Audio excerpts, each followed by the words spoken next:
Hello student, welcome to आधुनिक classes. आज मैं आपको इंग्लिश पढ़ाने जा रहा हूं।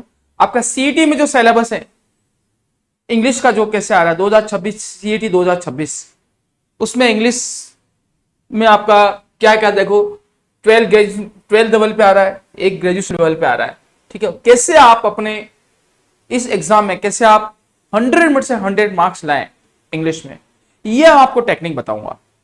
क्योंकि अंग्रेजी में, इंग्लिश में जो ग्रामर में है, जो क्वेश्चंस आपके एग्जाम में आते हैं, उसमें तो टेक्निक और टैक्ट आना चाहिए। रटे रटे से काम नहीं चलेगा। ये स्कूल में नहीं है, स्कूल नहीं, अभी कॉम्पिटिटिव एग्जाम्स के आप एग्जाम देने जा रहे हैं, तो उसमें अलग टाइप को आपको तैयारी करनी पड़ी। आपको टेक्निक और थोड़ी स्मार्टनेस भी रखनी पड़ेगी, वो चीज आपको आनी चाहिए। ठीक है, तो मैं जैसे पहले बताऊंगा इस सिलेबस में आपको क्या सिलेबस क्या क्या है। आप इंग्लिश का सिलेबस क्या है सीईटी में, ठीक है। और सबसे पहले क्या आएगा, कितने क्वेश्चंस आपको आएंगे, जितने भी टॉपिक्स हैं अपन टॉपिक वाइज करेंगे। हर टॉपिक में कितने क्वेश्चंस आएंगे और किस पर क्वेश्चंस आएंगे उसको अपन कैसे आप सॉल्व करेंगे, यह भी आपको तरीका आना चाहिए। ठीक है, तो स्टार्ट करते हैं अपन। 2026 का है, जनरल सिलेबस आपका है। और जो फर्स्ट टॉपिक आपका सिलेबस देखिए क्या क्या है। सिलेबस में देखिए सबसे फर्स्ट आपका टेंसेस है, सीक्वेंस ऑफ टेंसेस आपका आएगा। ठीक है, एक्टिव एंड पैसिव है, नरेशन में डायरेक्ट इनडायरेक्ट स्पीच है, आर्टिकल डिटरमिनर्स हैं, प्रीपोजिशंस हैं, इंग्लिश ट्रांसलेशन है, और जो Hindi to English translation, Hindi के सेंटेंस को आप इंग्लिश में ट्रांसलेशन करना है। जो कुछ ग्लोजीज वर्ड्स है, जो ऑफिशियल जो टेक्निकल जो टर्म्स होते हैं, वर्ड्स होते हैं जो ऑफिस में यूज होते हैं, वो इंग्लिश के वर्ड्स वो वाले, और टेक्निकल से संबंधित है, आईटी संबंधित वो कौन से वर्ड्स आपको यूज आने चाहिए। सिनोनिम जो है आपका जानते हो, पर्यायवाची, विलोम शब्द, एटोनिम्स हुए, वन वर्ड सब्स्टिट्यूशंस हुए, पैसेज वगैरह एक गिवन पे आपका पैसेज आएगा, उसमें आंसर उसको पढ़ के आपको आंसर देना पड़ेगा। ऑफिशियल डेमिसर जो डेमी ऑफिशियल लेटर सर्कुलर्स वगैरह है, ये आपको करना पड़ेगा। तो one by one upon topic clear करेंगे। तो फर्स्ट टॉपिक आपका टेंसेस का आ रहा है। तो टेंसेस किस तरह क्वेश्चन टेंसेस आएंगे ये देखिए। आपको पता है डियर स्टूडेंट्स, देखो टेंसेस जो है sequence of tenses.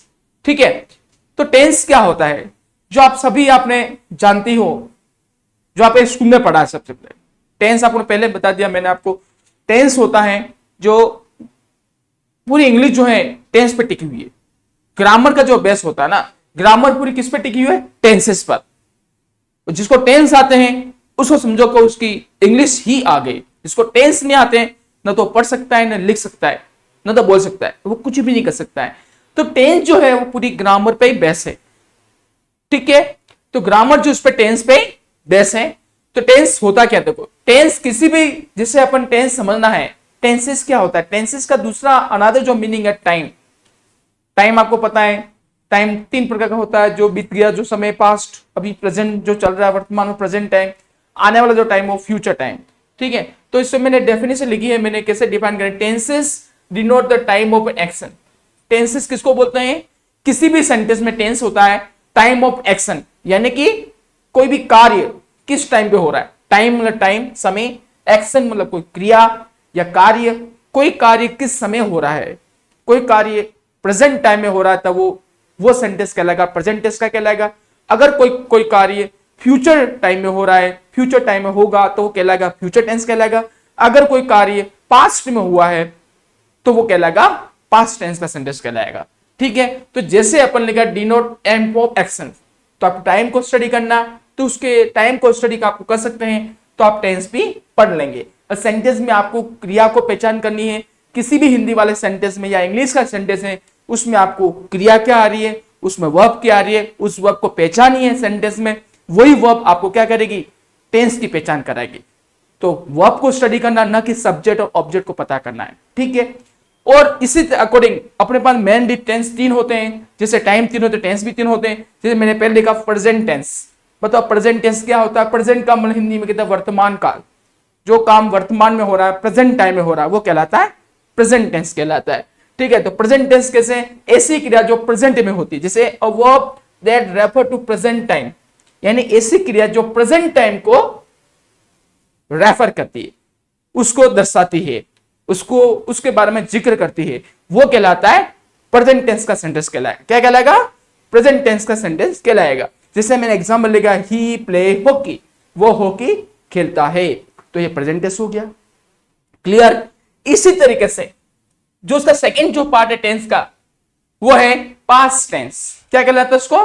Past tense. यानी कि ऐसी पास्ट टेंस किसको बोलते हैं? किसी भी सेंटेंस में इंग्लिश में अपन पास्ट जो टेंस पढ़ेंगे तो पास्ट टेंस क्या कहलाता है? पास्ट टेंस वो होता है जिसमें क्रिया या कोई एक्शन या वर्ब जो पास्ट टाइम को इंडिकेट करती है, पास्ट टाइम को दर्शाती है, पास्ट में आती है, पास्ट टाइम में यूज होती है, वो कहलाता है पास्ट टेंस। जैसे इसको मैंने कैसे डिफाइन किया है? A verb that refers to past time, a verb that refer to past time is said to be past time. ऐसी क्रिया जो पास्ट टाइम को बताती है, जो कार्य पास्ट में हुआ है, उसको हम पास्ट टेंस कहते हैं।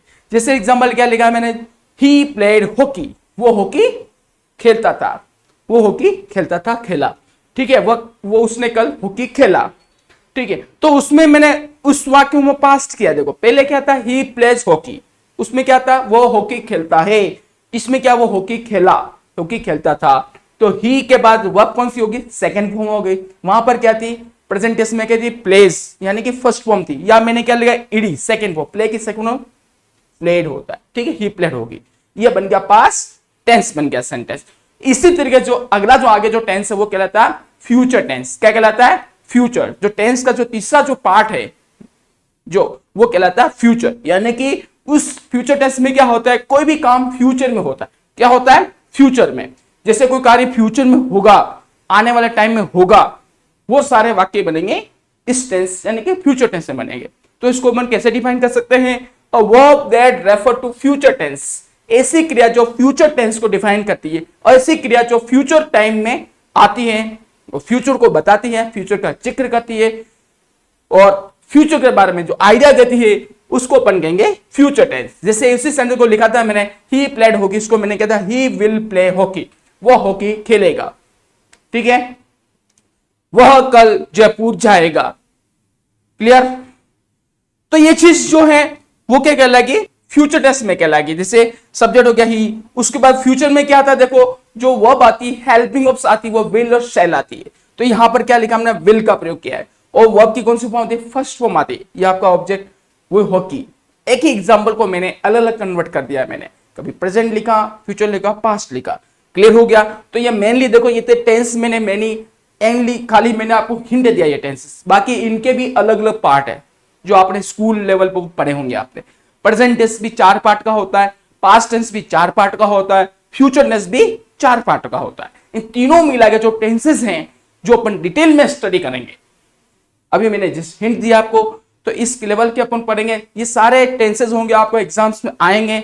और टेंसेस के सेंटेंस बहुत ज्यादा ही एग्जाम में आते हैं, और इनको क्लियर करना कुछ में जो आपको हिंट वर्ड बताऊंगा, कुछ टेक्निक बताऊंगा, जो आप उसको अगर आप ध्यान रखेंगे तो क्वेश्चंस को देखकर आराम से इजीली अटेंड कर लेंगे। ठीक है, तो टेंसेस कोई बहुत इजी है, इतना हार्ड नहीं है। आगे जो नेक्स्ट टॉपिक आ रहा है आपका, वो है आपका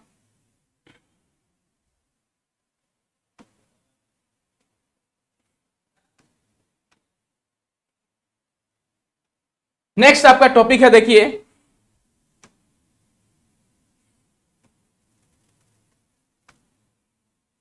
active voice and passive voice. देखिए नेक्स्ट जो टॉपिक आपका वॉइस का सेंटेंस, यानी कि एक्टिव एंड पैसिव।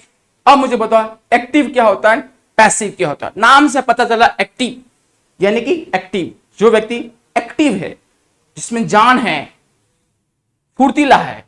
पैसिव यानी पैसिव क्या बोलते हैं? पैसिव कहते हैं जिसमें पैसिव, निष्क्रिय, जिसमें क्रिया क्या होती है? रेस्ट मोमेंट में होती है, जिसमें जो वर्ब होती है वो रेस्ट पे होती है। निष्क्रिय, क्रियाहीन, जिसमें कोई जान नहीं है, पैसिव कहते हैं। ठीक है, अब इसको अपन कैसे डिफाइन करेंगे? एक्टिव वॉइस क्या आता है? देखो तो क्या लिखा हमने? When the grammatical subject of the verb, when the grammatical subject of the verb is the door of the actions, the verb is said with active. तो इस एक्टिव वॉइस में जो होता है, कोई भी एक्टिव का सेंटेंस, कोई सेंटेंस है, उसको आप बोलेंगे, इसको एक्टिव कैसे बोलेंगे? उस सेंटेंस में का जो सब्जेक्ट होगा वो क्या होगा? कर्ता का काम करे। क्या करेगा? कर्ता का, मतलब वो उसमें जो कार्य या उसी कार्य पे जोर दिया जा रहा है, जो सब्जेक्ट पर जोर दिया जा रहा है, जो सब्जेक्ट उसी किस सेंटेंस में वर्ब पर जोर दिया जा रहा है, वही एक्टिव टेंस कहलाता है। किसी सेंटेंस में क्या लिखा मैंने? Subject of the verb, is a door of the action. किसी भी सेंटेंस में जो सब्जेक्ट है वो उस कार्य पर जोर दिया जा रहा है, वो एक्टिव टेंस कहलाता है। और जिसमें अपन उसमें कार्य पे नहीं जोर दिया जा रहा, सब्जेक्ट पे जोर नहीं दिया जा रहा है, और जिस सेंटेंस में वर्ब पे जोर दिया जा रहा है, वो कहलाता है पैसिव कहलाता है। एक्टिव वॉइस में आपका सब्जेक्ट पे जोर दिया जाता है, और जो मेन जो रोल होगा सब्जेक्ट का होता है। पैसिव वॉइस में जो होता है वो किस पे जोर दिया जाता है, वर्ब पे जोर दिया जाता है। जैसे एग्जांपल देखिए, my wife is cooking rice, तो किससे बर्बाद होती है, मेरी वाइफ क्या कर रही है, राइस यानी चावल पका रही है। तो इस पर मेन जो वर्क करता कौन है, वाइफ है, ठीक है, उसको जोर दिया जा रहा है, ठीक है। अब इसमें क्या है कि अब उसको मैंने बना था rice is being cook by my wife, तो इसमें क्या ज्यादातर मैंने वर्ब पे जोर दिया था, तो वाइस इसको ऑब्जेक्ट बन गया। देखो राइस क्या है, मतलब राइस जो चावल है मेरे वाइफ के द्वारा पकाए जा रहे हैं, तो इसको जो वर्ब होगी क्या इनडायरेक्ट वे में प्रेजेंट की गई है, ठीक है ना। तो इस पर आपको ये होगा, इसमें सब्जेक्ट क्या होगा, उसको वर्ब का जो मेन रोल का प्ले करता है, इसमें सब्जेक्ट होता है वो क्या हो जाता है, वर्ब का मेन रोल को प्ले नहीं कर पाता है। तो इसको अब अलग ही पूरा करना पड़ेगा। तो इसको थोड़ा इसमें नियम भी है, देखो जैसे ये सब्जेक्ट था, इसमें ऑब्जेक्ट बन जाता है, ऑब्जेक्ट में कुछ सब्जेक्ट बन जाता है, ये ध्यान रखने की बात है कुछ, ठीक है ना। वैसे डेफिनेट लिख दिया मैंने, जो वर्ब का जो सब्जेक्ट होगा वो वर्ब का क्या होगा, मेन एक्शन का रोल प्ले करेगा, वो एक्टिव कहलाएगा। और जिसमें वर्ब जो मेन रोल प्ले करेगी वो करेगी इनडायरेक्ट, मतलब पैसिव कहलाएगा, ठीक है। उसमें क्या होगा, जैसे सब्जेक्ट क्या बन गया, ये सब्जेक्ट क्या बन गया, यहाँ पर ऑब्जेक्ट पर पैसा गया, और जो ऑब्जेक्ट था वो क्या बन गया, सब्जेक्ट बन गया। और इसमें कुछ आपको ये कुछ ग्रामेटिक रूल ध्यान करने पड़ी, इसके बाद बीइंग ले गया, वर्ब की थर्ड फॉर्म कुक लगी। इसमें वर्ब की हमेशा थर्ड फॉर्म आती है पैसिव वॉइस में, एक्टिव से पैसिव चेंज करते समय, और कुछ ग्रामेटिक में कुछ आपको रूल्स वो आपको ध्यान रखना पड़ेगा, ये सब आपको ये नहीं करना पड़ेगा, ठीक है। एक एग्जांपल दिया मैंने, people speak English all over the world. इसमें भी ऐसा है, देखो जिसमें इसमें क्या, तो पहले सब्जेक्ट वर्ब ऑब्जेक्ट की पहचान करनी पड़ती है। जो ऑब्जेक्ट होगा वो आपको पैसिव में सब्जेक्ट बन जाता है। जैसे इसमें क्या था, देखो जैसे इसमें देखो, इसमें राइस था, वो क्या यहाँ पर ऑब्जेक्ट है, यहाँ बन गया सब्जेक्ट बन गया, और यहाँ सब्जेक्ट वो क्या बन गया, ऑब्जेक्ट बन गया। ये कुछ आपको चेंजेस आपको आने चाहिए, कन्वर्ट करना आपको आने चाहिए, प्लेस करना, ठीक है। इसमें को 2-5 पॉइंट जो रूल्स हैं वो फॉलो करने पड़े। जब भी एक्टिव से पैसिव को सोल्व करोगे तो कुछ आपको 4-5 जो कुछ रूल्स जो कंडीशंस है आपको आनी चाहिए। पहला काम क्या करना है, सेकंड काम क्या करना है, थर्ड काम क्या करना है, फोर्थ फिफ्थ क्या है। तो 5 जो पॉइंट्स आपके फिंगर पे आपको आनी चाहिए, तो आप आराम से एक्टिव से पैसिव सोल्व कर लेंगे। जैसे इसमें देखो, people speak English all over the world, तो अब इसमें क्या देखो क्या बोलते हैं, अंग्रेजी लोग अंग्रेजी विश्व ऑल ओवर द वर्ल्ड, पूरी दुनिया में बोलते हैं। तो मैंने क्या किया, पीपल का और इंग्लिश था, ये क्या यहाँ पर का ऑब्जेक्ट है, ये क्या बन गया, सब्जेक्ट बन गया इंग्लिश। और टेंस को सा प्रेजेंट टेंस है, इसमें मैंने हेल्पिंग इज लगी, और इसमें स्पोकन, स्पीकिंग थर्ड फॉर्म क्या है, स्पोकन। इसमें हमेशा वर्ब की थर्ड फॉर्म आती है, पैसिव वॉइस में हमेशा वर्ब की थर्ड फॉर्म आती है, चाहे वो कैसा भी टेंस है। और ऑल ओवर द वर्ल्ड या पूरा आपका एज इट इज आपको लिख दिया गया। उसके बाद आपको बाय का लिखना पड़ता है। जैसे आपने बाय पीपल नहीं लिखा, क्योंकि पीपल से ऐसी कुछ चीजें आपको कुछ बाय के बाद आप लिखने की जरूरत नहीं पड़ती। कुछ सब्जेक्ट है जो पैसिव में बाय के बाद ऑब्जेक्ट के रूप में आपको लिखने की जरूरत नहीं पड़ती, ओमिट कर सकते हैं, लिखो तो ठीक है, नहीं लिखो तो भी ठीक है, इसको फर्क नहीं पड़ता है। तो ऐसे आपको एक्टिव से पैसिव आपको पढ़ेंगे, और इसको डिटेल में पढ़ेंगे, अलग अलग जो कंडीशन, कौन कंडीशन आपसे यूज होती है, डिटेल में इस टॉपिक को पढ़ेंगे। जस्ट आपको मैंने समझा दिया है कैसे एक्टिव पैसिव सेंटेंस एग्जाम में आएंगे, और ये आपको थोड़ा मैंने फ्लैक्टिव बताया जाए, ठीक है। और नेक्स्ट जो टॉपिक है, इसके बाद आगे वाला जो टॉपिक है देखिए, वो है आपका नरेशन का, यानी कि डायरेक्ट और इनडायरेक्ट स्पीच, डायलॉग राइटिंग का, ठीक है। और नरेशन क्या होता है, मतलब डायरेक्ट और इनडायरेक्ट स्पीच। डायरेक्ट का मतलब क्या होता है, देखो प्रत्यक्ष, इनडायरेक्ट का मतलब अप्रत्यक्ष। तो डायरेक्ट स्पीच होता क्या, देखिए जैसे मानो को 2-3 व्यक्ति है, जैसे हमने एग्जांपल दे दिया ए बी और सी, ठीक है। तो डायरेक्ट स्पीच में क्या है, ए और बी के बीच में जो दोनों बातें हो रही है, ध्यान सुनिए, ए और बी सी मतलब 3 दोस्त है, तीनों दोस्त है। ए नाम का फ्रेंड है, दूसरा कौन सा, बी नाम का फ्रेंड है। ए ने जो बी को बोला, आमने सामने बात हुई, ठीक है, आमने सामने ए ने बी को बोला, जो बात सामने सामने हुई है उसको बोलते हैं डायरेक्ट स्पीच। क्या बोलते हैं इसको, डायरेक्ट। और बी वापस सी को बोलेगा, वो होगा इनडायरेक्ट स्पीच होगा। मैंने आपको एक तरीका बताया, सिंपली मैंने एक ट्रैक बताइए, इसको फॉलो कीजिए, देखिए इस चीज को। जैसे हमारी बात सुनो, ए बी और सी तीनों दोस्त हैं। अब इसमें क्या, ए जो और बी दोनों आपस में बात कर, जिसमें सी मौजूद नहीं है। ए और बी दोनों बात कर रहे हैं, ठीक है, जिसमें सी मौजूद नहीं है। तो ए ने जो बी को बोला, कोई भी बात कही, वो कहलाएगी डायरेक्ट, जिसमें सी उस समय नहीं था। वापस सी जो है, जो बी वापस सी को बोलेगा, किसकी बात, ए की बात को बोलेगा, उसमें ए मौजूद नहीं है। देखो बी वापस क्या सी को बोलेगा, ठीक है, और तो बी वापस सी को बोलेगा, ए की बात को कैसे बोलेगा, उसमें ए मौजूद नहीं है, वो क्या लगा इनडायरेक्ट। तो बी इसमें क्या लग रहा है, मीडिएटर का रोल प्ले कर रहा है। देखी जाए इस सब देखी जाए तो एग्जांपल देखो, एग्जांपल समझिए, इसमें भी बहुत सारे कंडीशन ग्रामर रूल को फॉलो करना पड़ेगा। जैसे Ram said to me, Ram ने मुझे कहा, ठीक है, राम ने मुझे कहा, जिसे मैं हुआ, कोई राम मेरा कोई फ्रेंड है, किसी व्यक्ति का नाम है, उसने मुझे बोला, क्या बोला कि I went to cinema yesterday, उसने बोला मैं कल सिनेमा गया। तो राम का ऐसे इंडायरेक्ट में चेंज करेंगे तो क्या बनेगा, राम टोल्ड मी, राम ने मुझे बताया, बीच में आपको एक कनेक्टिव जोड़ेंगे दैट, वो आएगा। अब इसमें आई कौन है, देखी जाए तो कौन है, मैं हूं। देखो राम ने मुझे बोला, मैं कौन सा बी हो गया, तो ए क्या राम चला गया। अब वापिस मैं किसी मेरे तीसरा जो दोस्त है सी को बोलूंगा, तो इसमें आई बोलूंगा ही बोलूंगा, जिसमें राम मौजूद नहीं है, ठीक है। आई किसके लिए आ रहा है, राम के लिए, उसके मैंने क्या लिखूंगा, ही लिखूंगा। ध्यान से सुनिए, आई जो कौन है, वो राम ने बोला है, राम ने मुझे बोला, राम ने मुझे बोला कि मैं कल सिनेमा गया। राम कौन है, ए है, ये मैं हूं, तो राम ने मुझे क्या बोला, उसने बोला मैं कल सिनेमा गया।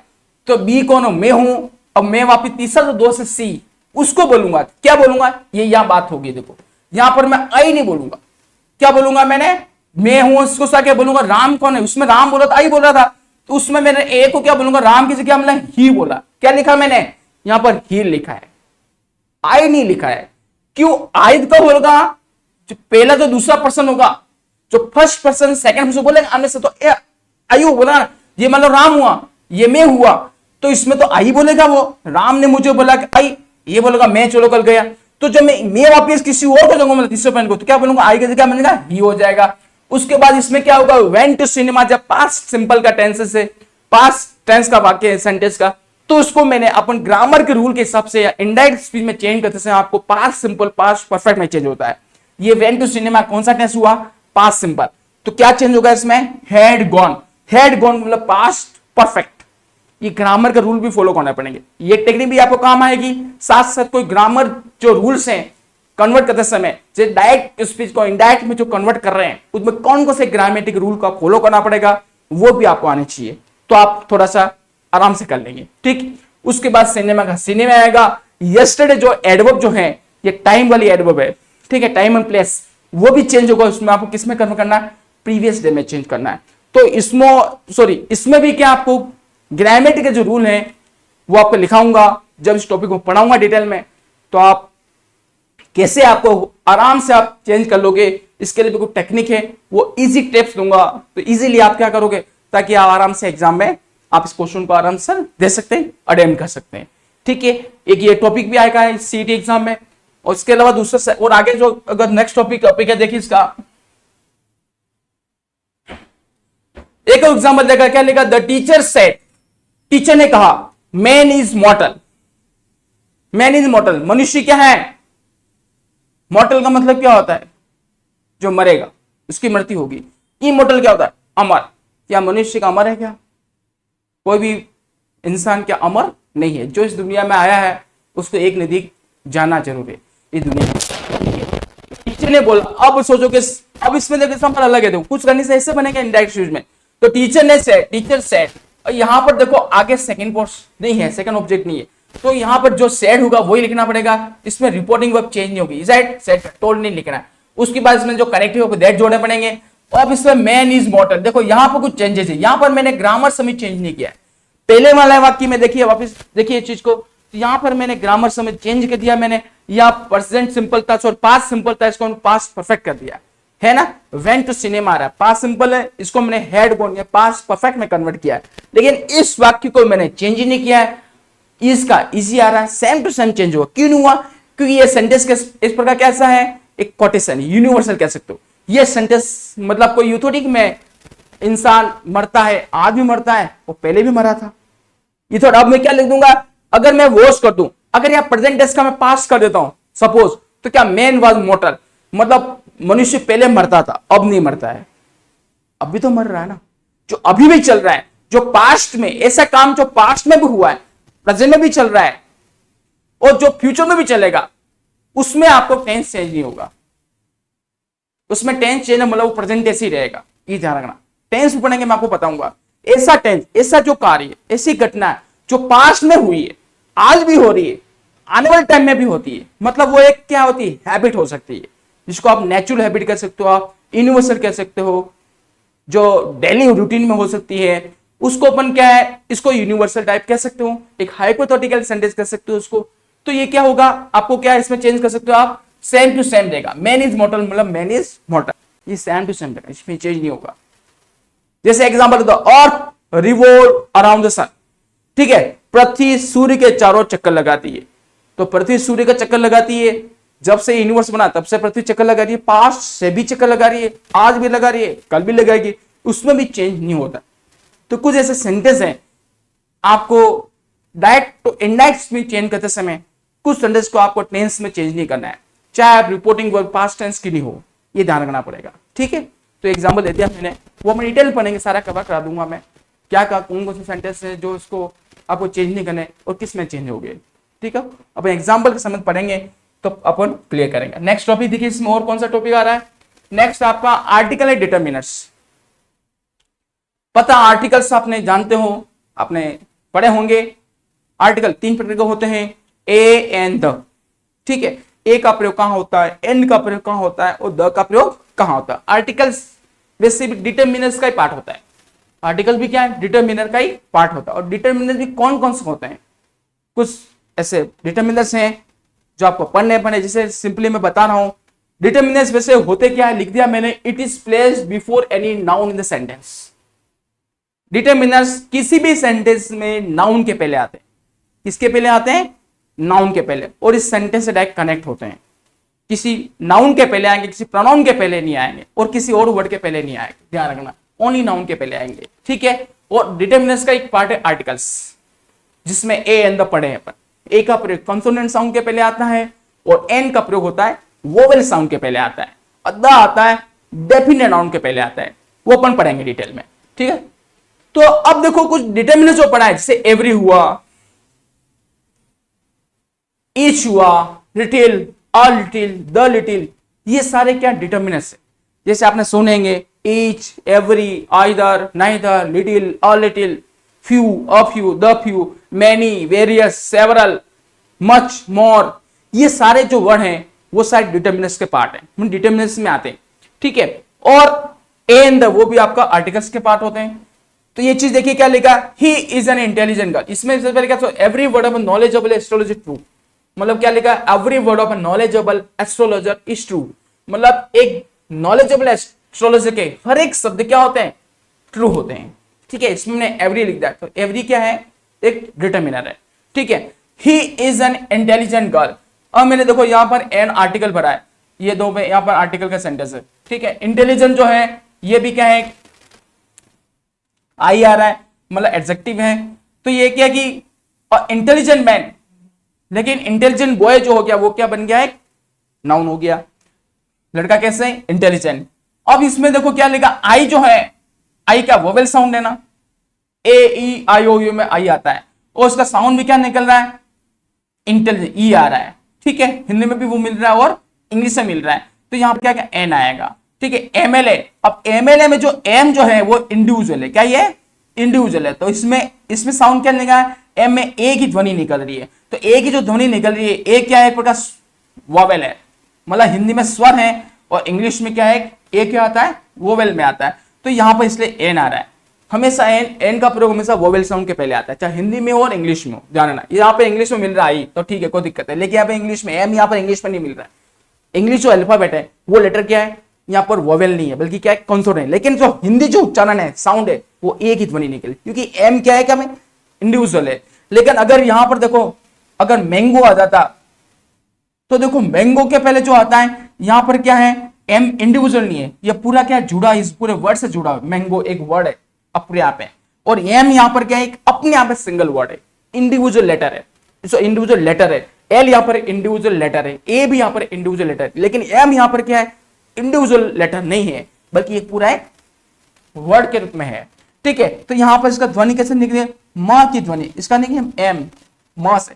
तो आपको हिंदी में भी क्या आता है, एम जो आता है, मां आता है, वो वोवेल होता है क्या, नहीं होता है, कॉन्सोनेंट होता है। और इंग्लिश में जो एम जो होता है लेटर, वो कॉन्सोनेंट कहलाता है। तो यहां पर इस मैंगो के पहले आपको ए आएगा और एमएलए जो लिखा है मैंने वहां पर एन आएगा। तो ये चीज छोटी छोटी चीजें हैं, ऐसे बहुत सारे आपको आर्टिकल्स, किंग से आर्टिकल यूज करना कहाँ नहीं होगा, तो कुछ स्मॉल जो कुछ सेंटेंस भी है, कुछ टेक्निक से बताऊंगा, ताकि आप आराम से इजीली क्या करें, एग्जाम में आप इसको क्रैक कर सकें और अच्छे नंबर ला सकें। तो अच्छे नंबर लाने के लिए आपको थोड़ा सा टेक्निक का ध्यान रखना पड़ेगा और थोड़ी स्टडी करनी पड़ेगी। ठीक है, तो हर एक टॉपिक आपको डिटेल में पढ़ेंगे तो आप वैसे आप क्लियर कर लेंगे, कोई दिक्कत नहीं आएगी।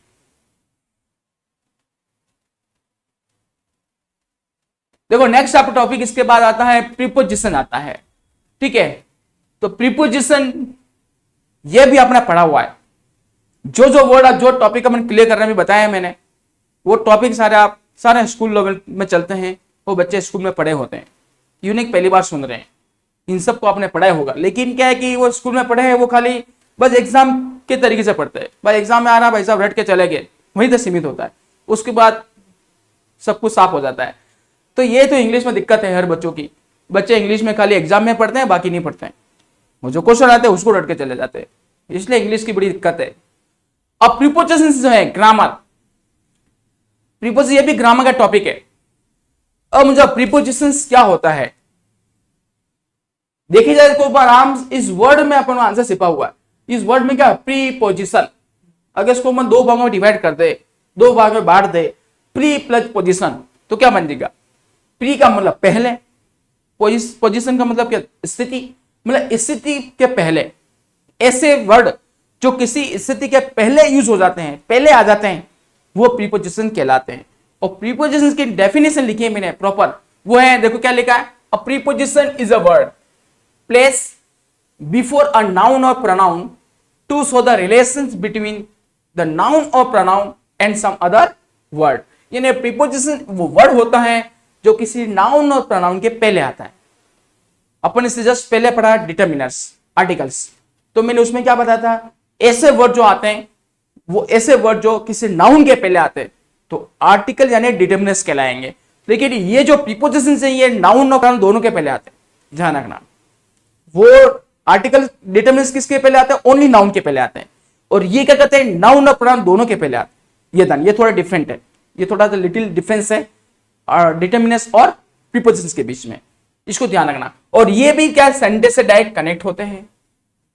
और ये क्या बताएं, रिलेशंस बिटवीन नाउन और प्रोनाउन के बीच में रिलेशंस होता है। और कुछ जो अदर कुछ सब वर्ड्स हैं, जो कौन कौन से वर्ड्स आपको प्रीपोजिशंस कहलाते हैं ग्रामर में, वो अपन पढ़ेंगे। इसमें बहुत सारे वर्ड्स हैं प्रीपोजिशंस के, और कहाँ यूज होता है एग्जाम सेंटेंस में, वो भी जाना चाहिए।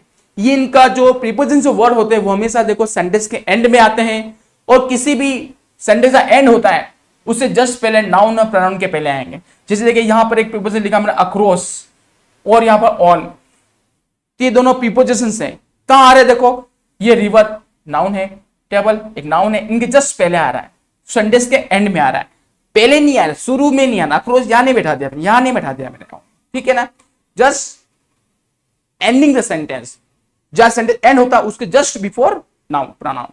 क्लियर। तो कौन कौन से प्रीपोजिशंस आते हैं ये आपको पता भी होगा, नहीं पता होगा तो मैं आपको उसमें सारे डिटेल में पढ़ाऊंगा।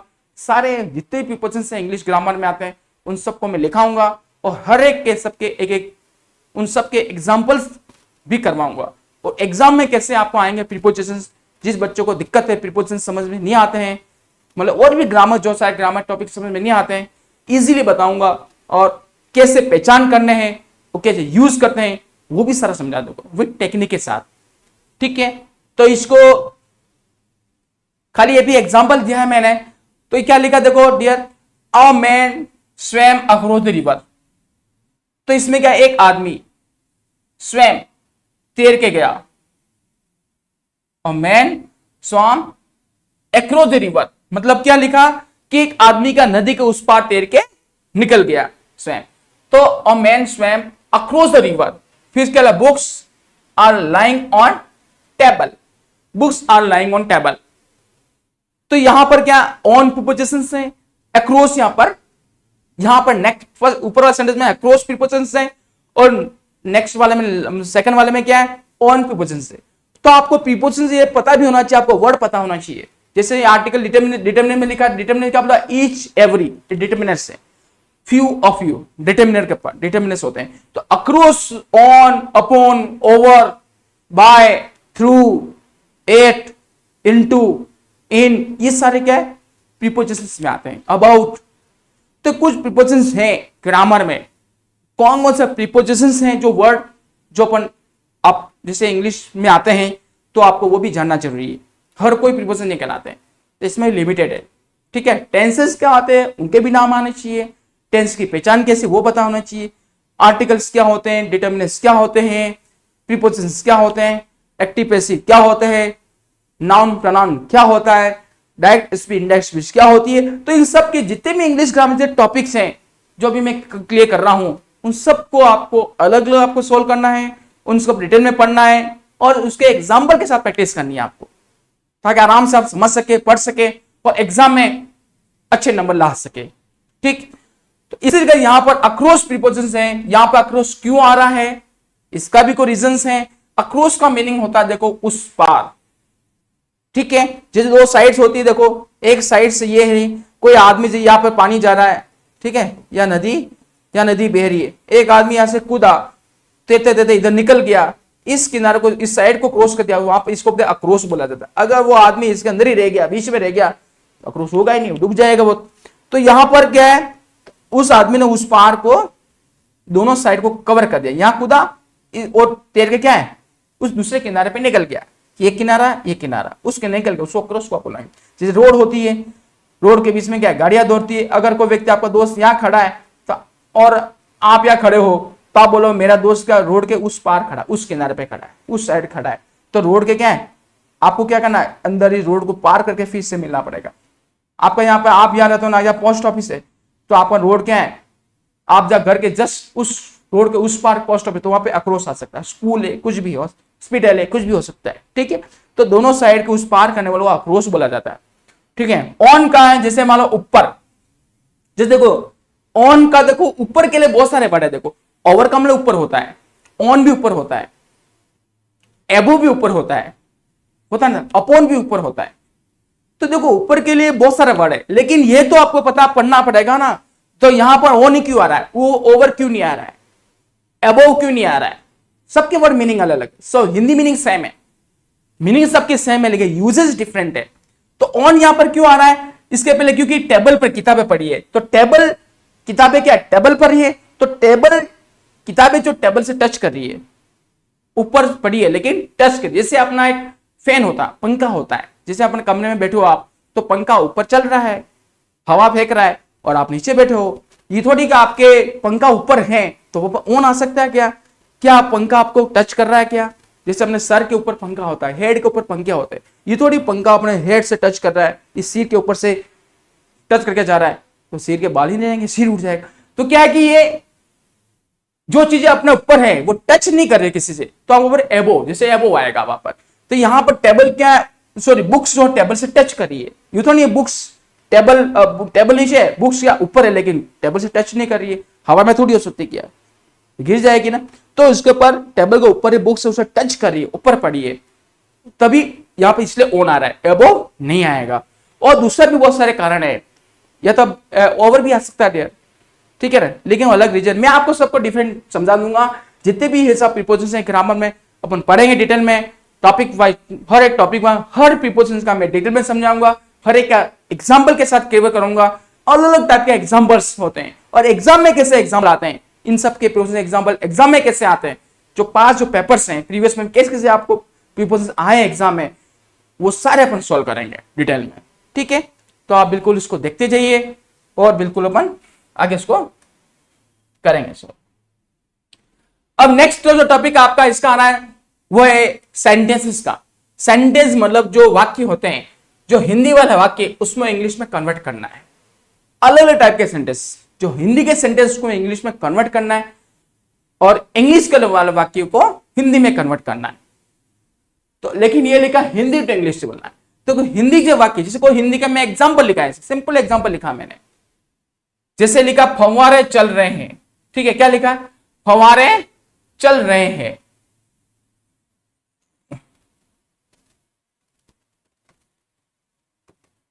ये कुछ अलग हो गया, जैसे हाँ फव्वारे चल रहे हैं, तो फव्वारे चल रहे हैं, अब इसका ये हिंदी का वाक्य, इसको इंग्लिश में कन्वर्ट करना, आपको बोला चलिए कन्वर्ट करो, तो पता है आपको इंग्लिश कन्वर्ट, आपको कोई भी वाक्य हिंदी का जो वाक्य है उसको इंग्लिश में आपको बदलना है, या फिर इंग्लिश का वाक्य को इंग्लिश में आपको समझना है, ठीक है। तो आपको कोई भी हिंदी का वाक्य इंग्लिश में कन्वर्ट करना आता है, उसमें आपको वर्ब की पहचान करनी है, क्या करनी पड़ेगी, वर्ब, मतलब टेंस से जुड़ा है हर एक वाक्य, इंग्लिश का हर एक सेंटेंस, चाहे वो हिंदी का इंग्लिश का, वो किसी की टेंस से जुड़ा हुआ। देखो टेंस पूरे, मतलब पूरे टेंस हर सेंटेंस जुड़े होते हैं, बिना टेंसेस का पढ़ना पढ़ सकते हैं, लिख सकते हैं, न कुछ भी नहीं कर सकते, ठीक है। तो ये सेंटेंस देखो क्या लिखा, फव्वारे चल रहे हैं, तो इसका इंग्लिश क्या था, फाउंटेन्स आर प्लेइंग, तो आज जो प्लेइंग चल रहे हैं इसको रनिंग नहीं बोलते हैं, हर वर्ड का अलग होता है, हिंदी में जब चल रहे हैं तो रनिंग, दौड़ रहा है, चलो जा रहा है, यूं नहीं, यहाँ पर प्लेइंग आएगा, हर वर्ड का यूज अलग होता है, इसका मीनिंग मतलब अलग होगा, तो यहाँ पर प्लेइंग आएगा, रनिंग नहीं आएगा। चल रहे तो मतलब फव्वारे चल रहे, मतलब कंटिन्यूस टेंस को बता रहा है, तो यहाँ पर सेंटेंस में सब्जेक्ट क्या, फाउंटेन्स, ये हो गया आर, ये होगा प्लेइंग, ठीक है। आओ हवा खाने चले, तो क्या होगा, क्या बोलते हैं इसको, आओ, let's go out for an air या एयरिंग, ठीक है, चलो हम बाहर हवा खाने चले, गर्मी बहुत लग रही है अंदर, बाहर हवा के लिए बाहर चले, अभी गर्मी बहुत पड़ रही है तो अपन गर्मी बहुत पड़ रही है, अपन चलो बाहर थोड़ी हवा खा लेते हैं, ठीक है, फॉर एन एयर। मैंने यह फिल्म देख ली है, मैं दोबारा नहीं देखना चाहता हूं, तो मैंने यह फिल्म देख ली है, इसको भी आपको इस सेंटेंस को बनाओगे, इंग्लिश में कन्वर्ट करोगे, तो टेंस की पहचान करनी पड़ेगी, कौन सा टेंस पता करो, फिर उसी टेंस का फॉर्मूला इसमें यूज कर लो, तो ये आपका हिंदी का वाक्य इजीली इंग्लिश में कन्वर्ट हो जाएगा।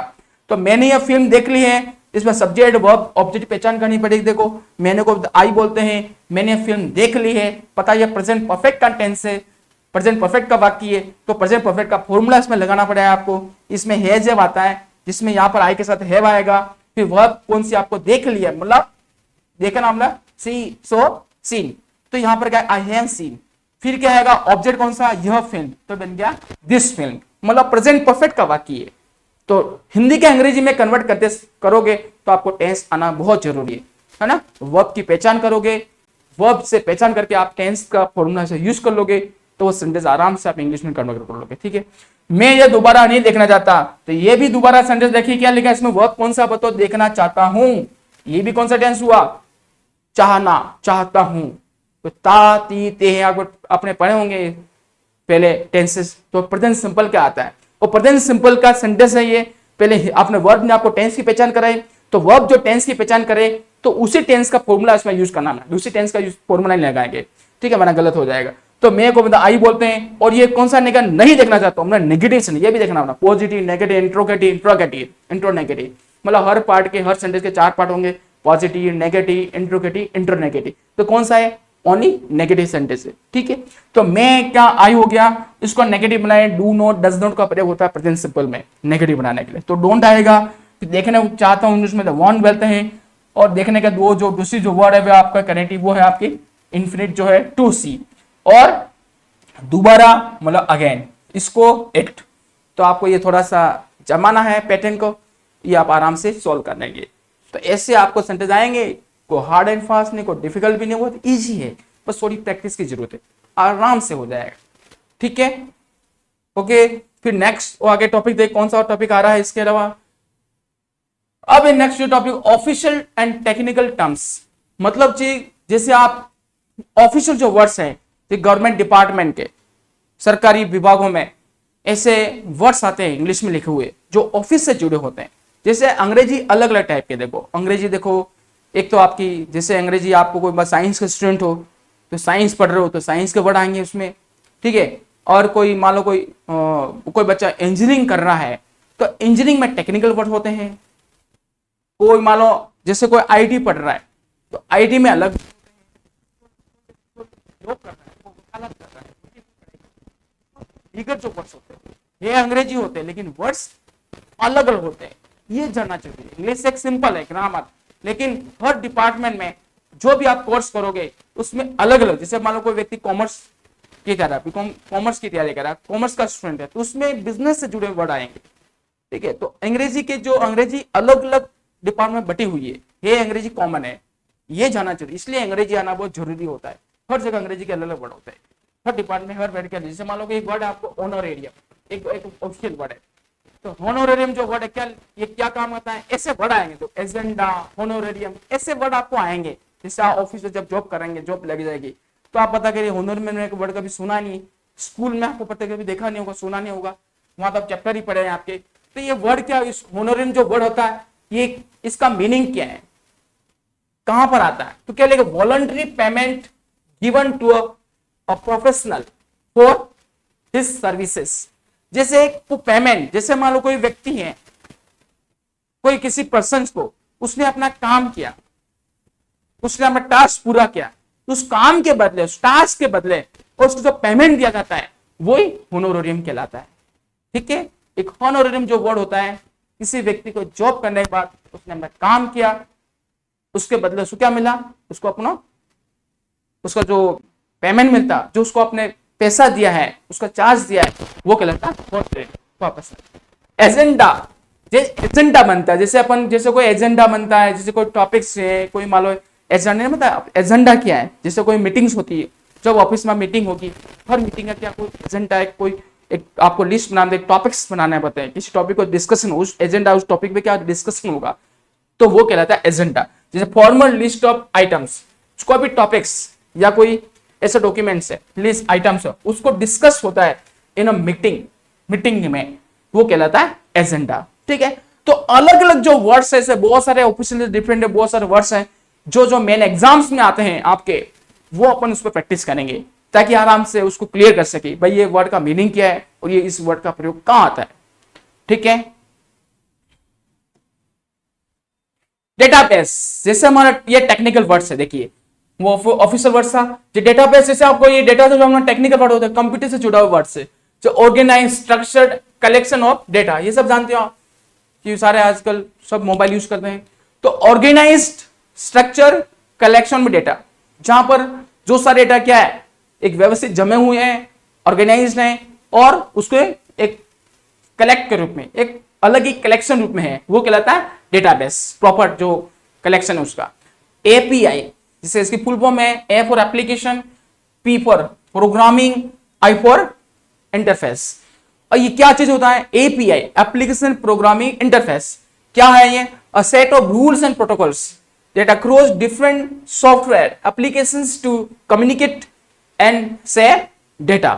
तो एक रूल्स जो प्रोटोकॉल्स होते हैं, जो आप अलग अलग सॉफ्टवेयर जो हैं, जैसे आप अलग अलग सॉफ्टवेयर एप्लीकेशन जो जिस कम्युनिकेशन के लिए, वो मान लो स्टोर, जो डेटा स्टोर है उसको अपन कम्युनिकेशन करने के लिए, कम्युनिकेट पहुंचाने के लिए, आगे पहुंचाने के लिए जो रूल्स और प्रोटोकॉल्स जो फॉलो करने पड़ते हैं, वही कहलाता है एपीआई कहलाता है।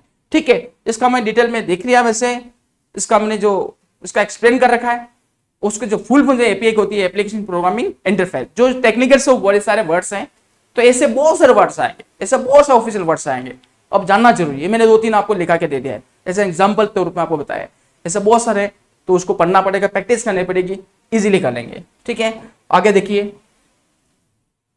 सिनोनिम्स। तो सिनोनिम्स क्या होता है, सिनोनिम वो होता है, दूसरा जो वर्ड है इसका नाम है हिंदी में जो कहते हैं पर्यायवाची शब्द, हिंदी में कहा जाता है पर्यायवाची शब्द, मतलब सिमिलर वर्ड्स, समान अर्थ वाले शब्द। ठीक है, ऐसे वर्ड्स, एक वर्ड का उसका भी अर्थ निकलता है, उस दूसरे जो ऐसा वर्ड है उसका भी ये सेम अर्थ निकलता है, वो होता है सिनोनिम्स। जैसे लाइक कोर्डायल, कोर्डायल का मतलब होता है, जैसे मान लो होता है, जैसे कंपनी कहते हैं, जैसे मतलब आपने देखा हो कभी, जैसे बहुत सारे वेडिंग सेरेमनी में कोई ओकेजन है, ऐसे बहुत सारे लोग बुलाते हैं ओकेजन में, कार्ड पर छाप के लिए कोर्डायली इनवाइटेड यू, हम आपको बड़े हार्दिक स्वागत बुलाना चाहते हैं, हार्दिक बधाई नहीं देते, कोर्डायली इनवाइट, हार्दिक मतलब सौहार्दपूर्ण से, कोर्डायली इसको कहते हैं। इस शुभ मंगल अवसर पर हम आपको इस मंगल से बुलाना चाहते हैं, कोर्डियली इनवाइटेड मतलब हार्दिक रूप से बुलाना चाहते हैं, मंगल कामना के साथ बुलाना चाहते हैं। और तो ऐसे वर्ड को कोर्डियली कहते हैं, कोर्डियली या कोर्डाइल, ठीक है। तो इसको बस जिसको हिंदी में कहते हैं इसको कहते हैं सौहार्दपूर्ण या मैत्रीपूर्ण कहते हैं इस वर्ड को। ज्यादातर इसके जैसे जैसे मतलब जैसे कार्ड्स होते हैं ना, शादी ब्याह में कार्ड होते हैं, जैसे मान लो कोई व्यक्ति अपने कोई ऐसा ओकेजन रखता है, कोई फंक्शन रखना है, अवसर रखना है, उसको बुलाते हैं, वो लिखा जाता है वर्ड्स, तो वहां पर ज्यादा लिखा जाता है कोर्डियली। तो इसको कहते हैं सिमिलर, इसका वर्ड्स क्या होगा, फ्रेंडली भी कह सकते हैं या फिर हार्टी कह सकते हैं, दिल से बुला रहे हैं कोर्डाइल। कन्फेस, कन्फेस का मतलब स्वीकार करना, कोई चीज कबूल कर लेना। जैसे अपन कहते हैं भाई उसने मान ली बात, उसे गलती हो गई, और तो गलती किसी इंसान से गलती हो जाती है, लेकिन फिर बाद में उसने अपनी गलती को स्वीकार कर लिया है, ठीक है। जैसे मान लो जजेस को क्रिमिनल होता है तो उसको अपन गलती हो जाती है, वो गलती स्वीकार कर लेता है, जब तक वो गलती स्वीकार नहीं करता है क्रिमिनल तो पुलिस उसको मारती है, नहीं मारती है तो, लेकिन उसको हाँ चलो मेरी गलती होगी, ये मेरी गलती की और मैंने की है, मैंने चोरी उसने की है, तो उसको अपन कन्फेस बोल सकते हैं। इसके एडमिट, एक्नॉलेज, इसके एक दो लिखे हैं मैंने सिमिलर वर्ड्स, सिनोनिम्स। तो ऐसे तो बहुत सारे वर्ड्स है जिसको अपन लिख सकते हैं, कर सकते हैं।